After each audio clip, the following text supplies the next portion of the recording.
and welcome to Ask the Source. I'm your host, Josh Reinstein, and we're here in our beautiful studio in Jerusalem.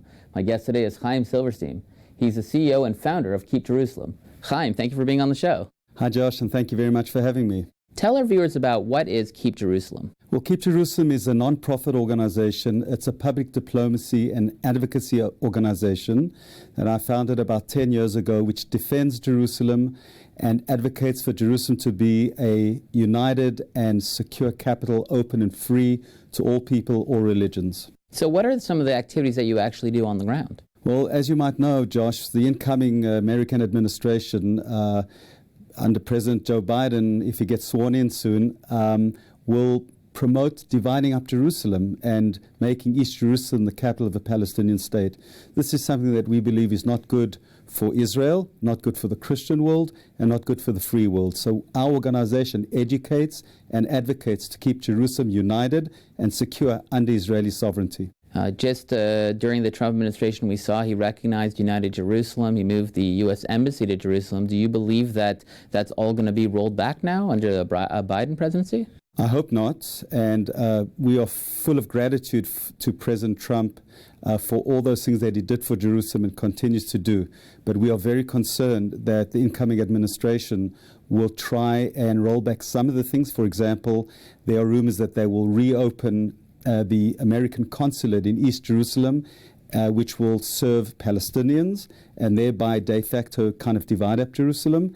And our organization works to convince politicians, media people, and the public at large, including the very, very strong evangelical public in the United States of America, to work to keep Jerusalem united, not to divide Jerusalem. It's good for Israel and it's good for the free world. Some people say that, a lot of these political things are just rhetoric, and what really matters is facts on the ground. What's actually happening in Jerusalem? Are Palestinians building in East Jerusalem? Is Ramallah trying to connect Jerusalem to Ramallah? Like, what's happening on the ground? That's a very good question, Josh, and I encourage your viewers to visit our website, keepjerusalem.org, and you'll see there's a lot of things happening on the ground that are very problematic. For example, illegal Arab building is off the charts. There are over 25,000 illegally built Palestinian Arab buildings in eastern Jerusalem, funded very often by the Palestinian Authority,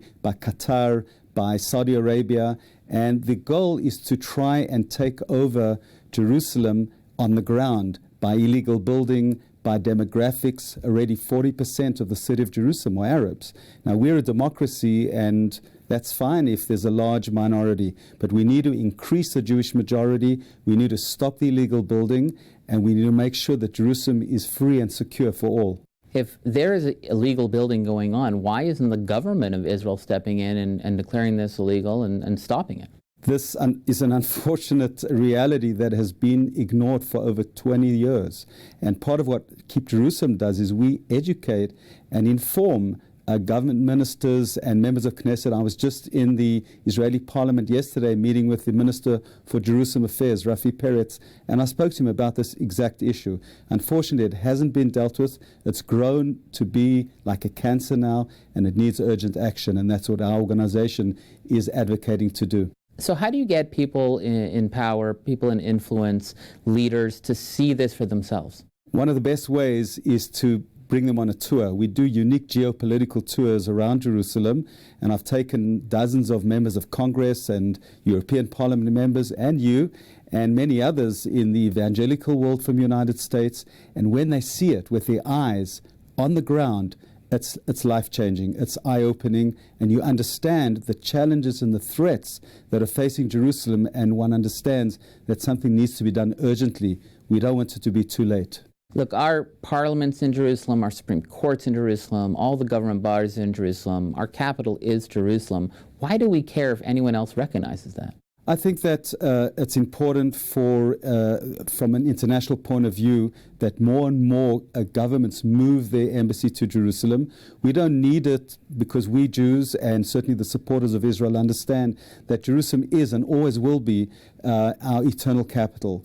But for political and for public diplomacy reasons and for commercial and moral reasons, I think it's important that all countries around the world recognize that Jerusalem belongs to the Jewish people. And beyond that, this is a effort amongst our enemies to try delegitimize and discredit Israel by not recognizing its capital, and that we must combat. There's a sense among people of faith that Jerusalem is not just a political issue or a legal issue, it's a biblical issue. And it goes back to the Bible, and that this is really a biblical thing that's happening, this rejection of Jerusalem. Do you see it that way? Josh, you put it very well in your book exactly on this point about how the fact that most people are not looking at Jerusalem from a biblical point of view, but that is the essence.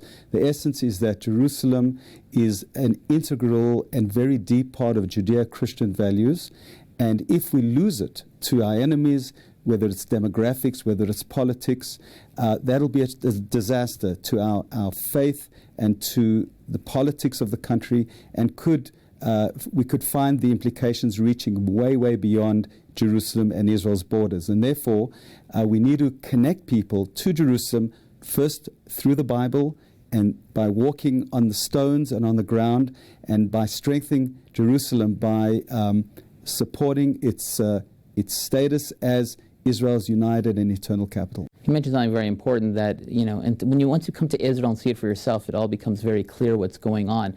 How much does the coronavirus pandemic affect your work, not being able to bring people from abroad to Israel to see it for themselves? It's very problematic, Josh. You can imagine that our organization brings tens of thousands of people on our tours throughout Jerusalem, and they are eye-opening. So what we are doing now is we are producing virtual tours, and you can visit our website, you can see video clips, you can see tours and pictures of Jerusalem that you can feel connected without necessarily having to come here.